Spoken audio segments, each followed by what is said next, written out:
Assalamualaikum warahmatullahi wabarakatuh, sobat-sobatku sekalian. Selamat bergabung kembali dengan saya di channel ini. Semoga kita semua senantiasa diberikan kesehatan dan kekuatan oleh Allah Subhanahu wa Ta'ala. Amin ya Rabbal 'Alamin.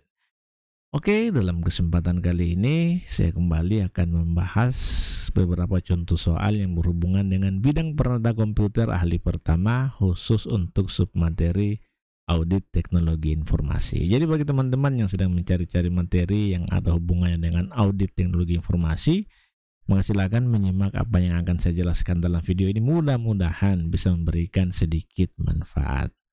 Nah, teman-teman sekalian, sebelum kita membahas contoh-contoh soal, tentu ada hal penting yang harus teman-teman pahami, yaitu terkait dengan cakupan materi audit teknologi informasi. Nah, materi-materi ini tentu harus teman-teman kuasai sebelum nanti mengikuti ujian ya, karena ini sangat penting. Apa saja cakupan materinya? Pertama, itu berhubungan dengan pengertian audit teknologi informasi. Kemudian yang kedua, itu terkait dengan tahapan audit teknologi informasi. Kemudian yang ketiga, komponen audit teknologi informasi. Dan yang keempat itu framework audit teknologi informasi. Dan yang terakhir adalah manfaat audit teknologi informasi. Lebih jauh terkait dengan topik-topik materi ini, teman-teman bisa langsung searching di Google ya, atau mungkin bagi teman-teman yang baru lulus kuliah bisa mengulang membaca kembali materi-materi saat ada di bangku kuliah. Mudah-mudahan itu bisa berguna buat teman-teman sekalian. Oke, saya kira itu saja untuk cakupan materi. Selanjutnya kita akan coba lihat contoh-contoh soalnya. Kita mulai dari soal nomor 1, saya akan bacakan untuk teman-teman sekalian. Bentuk pengawasan dan pengendalian dari infrastruktur teknologi informasi secara menyeluruh merupakan pengertian dari titik-titik. Kita lihat opsinya di sini. A. Audit teknologi informasi. B. Pengendalian teknologi informasi. C. Perencanaan teknologi informasi. Dan D. Pengawasan teknologi informasi. Untuk nomor 1 ini saya kira jawabannya sangat gampang. Kalau teman-teman sudah membaca-baca materi tentang audit teknologi informasi, pasti bisa langsung menebak apa jawabannya. Ya, jawabannya sudah pasti A ya. Ini adalah pengertian dari audit teknologi informasi. Jadi bisa teman-teman lihat di sini bahwasanya audit teknologi informasi itu adalah sebuah kontrol atau pengawasan dan pengendalian manajemen secara menyeluruh dalam sebuah infrastruktur teknologi informasi yang digunakan untuk menjaga data, integritas data, dan beroperasi secara efektif untuk mencapai sebuah tujuan dalam sebuah manajemen organisasi. Audit teknologi informasi juga pada umumnya disebut sebagai pengolahan data otomatis audit atau ADP ya. Oke, untuk soal nomor 1 ini bisa dipahami, saya kira gampang sekali kalau soalnya seperti ini. Selanjutnya kita akan lihat soal nomor 2. Berikut ini yang merupakan manfaat dari audit teknologi informasi adalah titik-titik. Kita coba lihat opsinya. A. Melakukan deteksi resiko terjadinya error pada komputer. B. Menjaga dan mengamankan semua hal yang sifatnya rahasia. C. Melakukan deteksi resiko akibat adanya penyalahgunaan komputer. D. Semua jawaban benar. Nah, untuk soal nomor 2 ini maka jawabannya sudah pasti adalah D. Tapi hati-hati ya teman-teman, kalau misalnya teman-teman melihat opsi jawaban seperti ini, jangan mudah tertipu dengan pernyataan semua jawaban benar. Teman-teman harus memastikan betul apakah opsi A, B, dan C itu betul-betul sesuai dengan apa yang ditanyakan atau tidak ya. Tapi untuk soal nomor 2 ini memang opsi A, B, dan C itu merupakan manfaat dari audit teknologi informasi. Lebih jauh teman-teman bisa lihat di sini beberapa manfaat dari audit teknologi informasi. Yang pertama itu untuk mendeteksi komputer supaya tidak terjadi kehilangan arah dalam pengelolaan. Kemudian yang kedua untuk menganalisa dan mendeteksi resiko jika ada data yang hilang. Kemudian yang ketiga melakukan deteksi resiko dalam mengambil keputusan yang tidak tepat. Kemudian yang keempat menjaga dan mengamankan aset perusahaan. Kelima melakukan deteksi resiko terjadinya error pada komputer. Dan yang kelima, menjaga dan mengamankan semua hal yang sifatnya rahasia. Dan yang kelima, yang keberapa ini? Ketujuh ya, melakukan deteksi risiko akibat adanya penyalahgunaan komputer.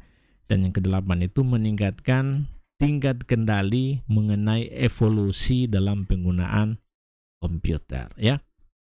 Selanjutnya kita akan lihat soal nomor 3. Saya akan bacakan kembali untuk teman-teman, mudah-mudahan teman-teman tidak bosan mendengar suara saya ya. Oke, pertanyaannya seperti ini.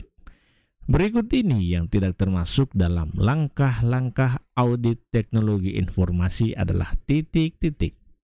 A. Melakukan pengujian dan evaluasi sistem. B.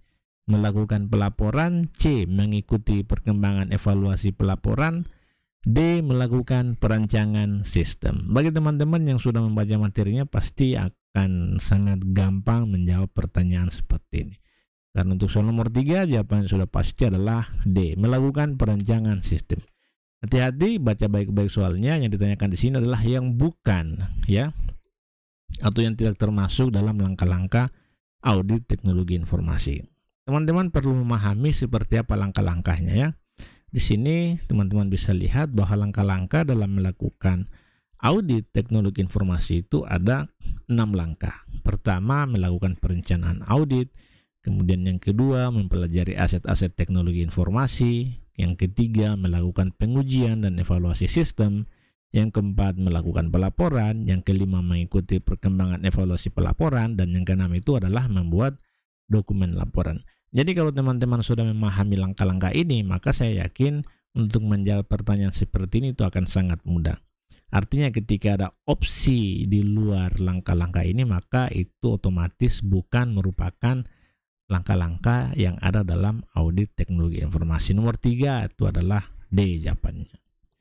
Oke, selanjutnya kita akan lihat soal nomor 4. Di bawah ini yang termasuk kepanjangan dari CAAT.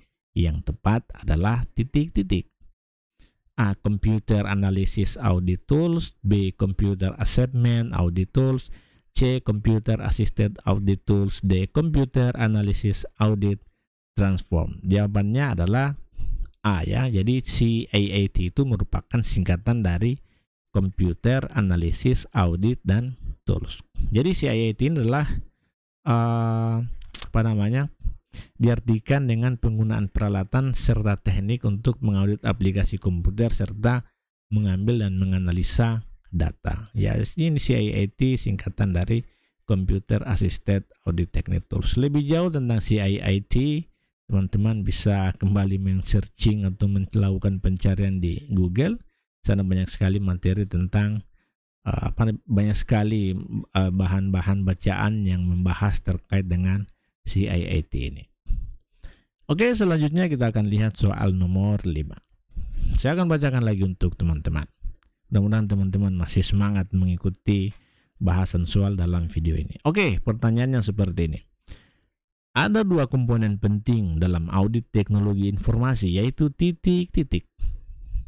A. Audit internal dan audit eksternal. B. Audit hardware dan audit software. C. Audit interim dan audit kelayakan software. D. Audit interim dan audit laporan keuangan. Untuk nomor 5, hati-hati karena jawabannya yang benar adalah D ya. Jadi 2 komponen penting dalam audit teknologi informasi itu adalah audit interim dan audit laporan keuangan ya. Jadi audit interim ini bertujuan untuk menetapkan seberapa besar sistem pengendalian internal dapat diandalkan ya. Ini biasanya membutuhkan uji kelayakan. Sedangkan audit laporan keuangan yaitu audit yang melibatkan uji substantif ya. Jadi pengujian yang bersifat substantif ini adalah verifikasi langsung terhadap angka-angka laporan keuangan, menempatkan keandalan pengendalian internal sebagai hasil jaminan audit interim. Oke, selanjutnya kita akan lihat soal nomor 6. Pertanyaannya seperti ini. Risiko yang bisa timbul akibat kegagalan auditor dalam mendeteksi adanya salah saji bersifat material dan atau penggelapan dalam kurung fraud adalah pengertian dari titik-titik. Nomor 6 ini hati-hati untuk menjawab soal-soal seperti ini. Kita perlu memahami betul pengertian dari setiap opsi yang disajikan. Coba kita lihat opsinya: A, risiko inheren; B, risiko pengendalian; C, risiko deteksi; D, risiko auditor. Mau tidak mau, untuk soal-soal seperti ini teman-teman harus menghafal definisi. Karena jika teman-teman tidak menghafal definisi, maka kemungkinan besar teman-teman akan salah dalam memberikan jawaban. Untuk soal nomor 6 ini jawabannya adalah C, risiko deteksi, ya. Tapi sebetulnya kalau kita perhatikan soalnya, di sini ada clue ya, yang bisa teman-teman jadikan sebagai acuan.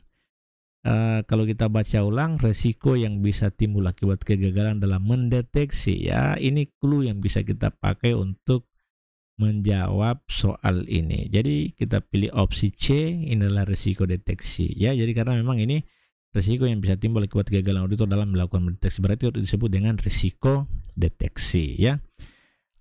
Lebih jauh tentang ketiga risiko yang ada dalam audit, ya, dalam audit teknologi informasi itu, pertama adalah risiko inheren. Risiko inheren ini adalah risiko yang mungkin timbul akibat karakter bawaan dari suatu transaksi, ya, atau kompleksitas transaksi dan kelas transaksi, atau kompleksitas perhitungan, aset yang mudah tercuri, atau ketiadaan informasi yang sifatnya objektif.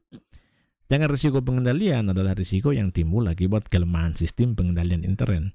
Dan risiko deteksi adalah risiko yang bisa timbul akibat kegagalan auditor dalam mendeteksi adanya salah saji bersifat material dan atau penggelapan. Jadi nomor 6 ini jawabannya adalah C. Oke, teman-teman.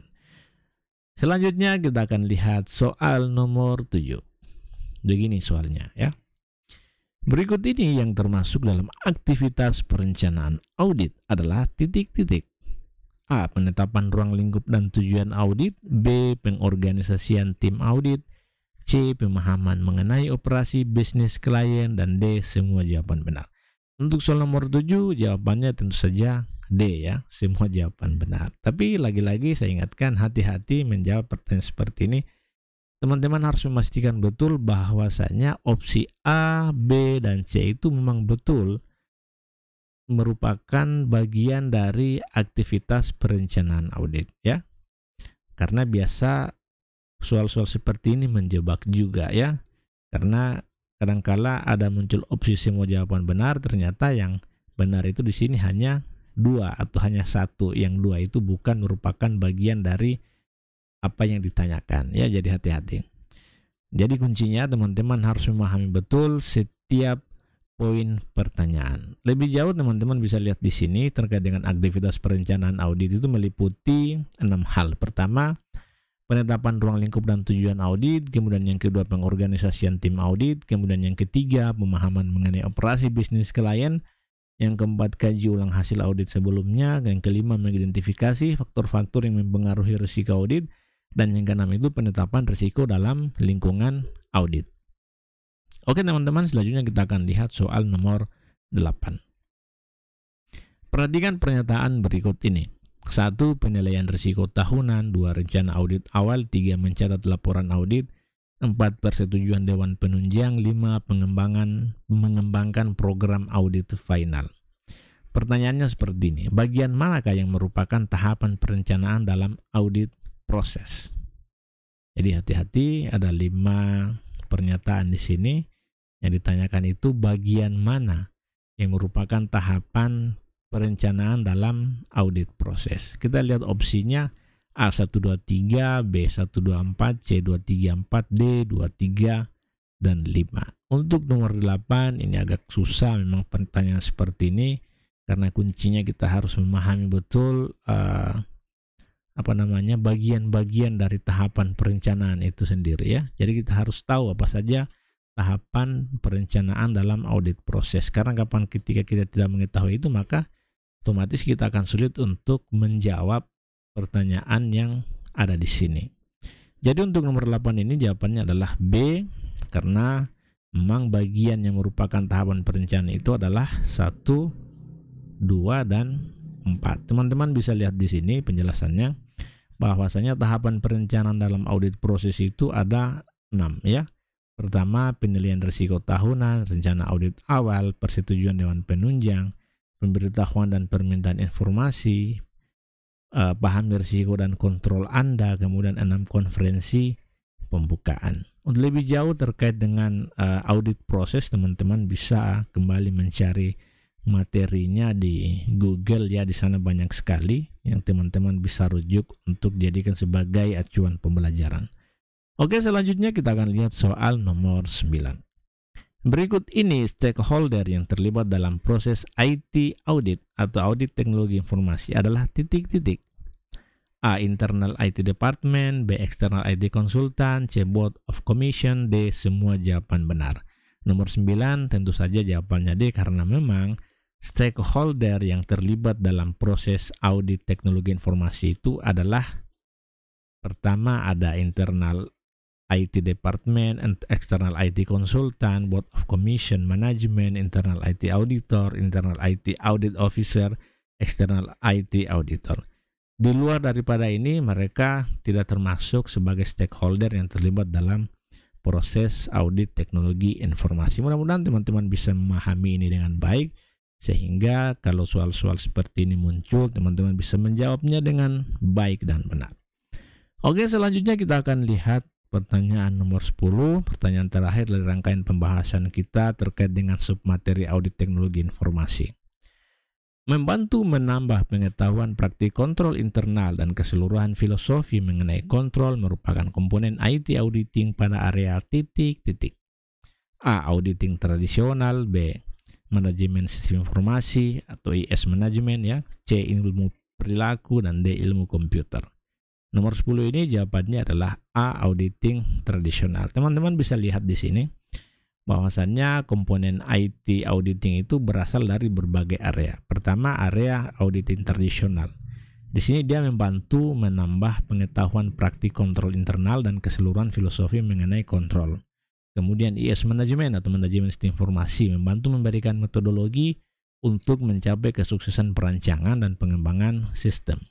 Kemudian yang ketiga ada ilmu perilaku, yaitu membantu dalam menganalisis faktor penyebab kegagalan sistem informasi yang disebabkan oleh manusia. Dan yang terakhir itu ilmu komputer, itu berkontribusi menambah pengetahuan mengenai konsep kontrol, disiplin, teori, dan model formal lainnya yang menjadi dasar perancangan hardware dan software sebagai dasar dalam menjaga validitas, reliabilitas, dan integritas data. Oke, itu saja yang bisa saya sampaikan pada kesempatan ini.